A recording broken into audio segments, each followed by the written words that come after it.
आज की कहानी एक ऐसी कहानी जो आज के समय पर बिल्कुल सटीक बैठती है।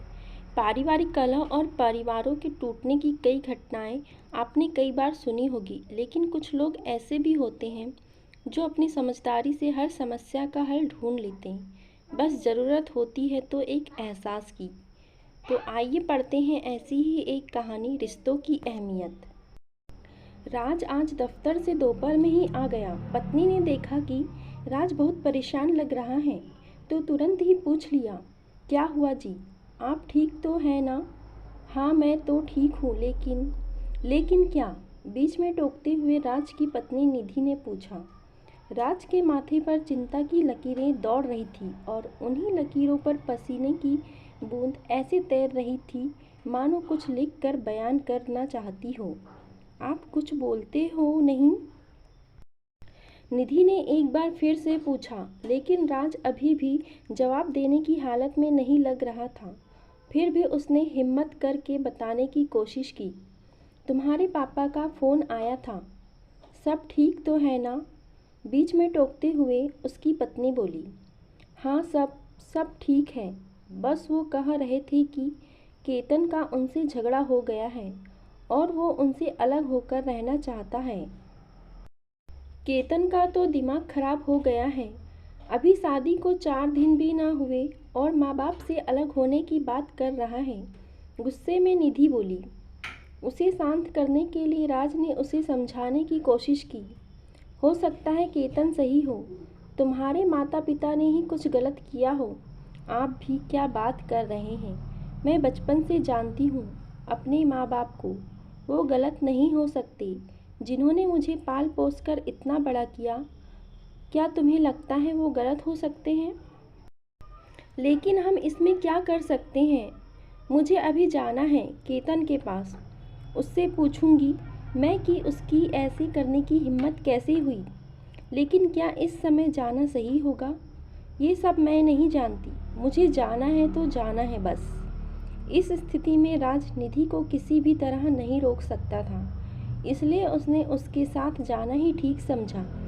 निधि और राज की शादी को 8 महीने हो चले थे।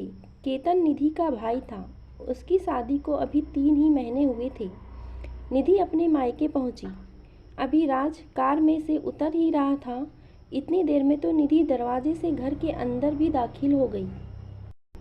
ड्राइंग रूम में निधि के पिता बैठे थे। निधि गुस्से में तिल मिलाई हुई उनके पास पहुंची और बोली, कहाँ है केतन?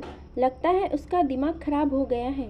उसकी इतनी हिम्मत कैसे हुई कि आपसे अलग रहने का ख्याल भी आया उसे? निधि के पिता हैरान होकर उसके मुंह की तरफ देखने लगे। फिर कुछ चिंतित सी आवाज़ में बोली, निधि बेटा, क्या बोल रही हो तुम? किसने कहा तुमसे कि केतन हमसे अलग होने वाला है? इतनी देर में केतन की पत्नी किचन से निकलकर बाहर आई। पिताजी के सवाल और केतन की पत्नी को देखकर निधि एक पल के लिए मानो शून्य में चली गई। उसे समझ नहीं आया ये सब सच में हो रहा था या उसे कोई बहुत बड़ी गलतफहमी हो गई थी। तभी उसने देखा कि राज अभी तक वहां नहीं पहुंचा था, इसलिए जैसे ही उसने घूमकर दरवाजे की तरफ देखा, उसने राज को वहां खड़ा पाया। इससे पहले कि वो कुछ पूछती, राज पहले ही बोल पड़ा, मैंने झूठ बोला था। लेकिन क्यों? अब तो निधि के साथ उसके पिता और केतन की पत्नी भी समझना चाहती थी कि आखिर हो क्या रहा है। इतनी देर में निधि की माँ भी अपने बेडरूम से निकलकर बाहर आ गई। क्योंकि मेरे माँ बाप भी गलत नहीं हो सकते। मैं भी उनके साथ बचपन से रहा हूँ। जरूर गलती तुम्हारी रही होगी। निधि सब समझ चुकी थी। उसे एहसास हो चुका था कि निधि की आंखें आंसुओं से भर चुकी थी और वो कांपती हुई आवाज़ में बोली, हम आज ही माँ बाबूजी को घर ले आएंगे। लेकिन वो गए कहीं कहाँ हैं? क्या मतलब? मुझे पता था तुम्हें रिश्तों की अहमियत जल्द ही समझ आ जाएगी, इसलिए मैं उन्हें बड़ी दीदी के यहाँ छोड़ दिया था। तुम्हारे घर जाने से पहले वो घर पहुँच जाएंगे। आप भी ना। फिर निधि ने राज को गले से लगा लिया। फिर दोनों अपने घर को चल पड़े।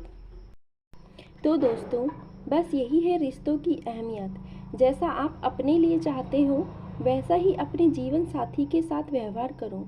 जीवन खुद ब खुद मज़ेदार हो जाएगी।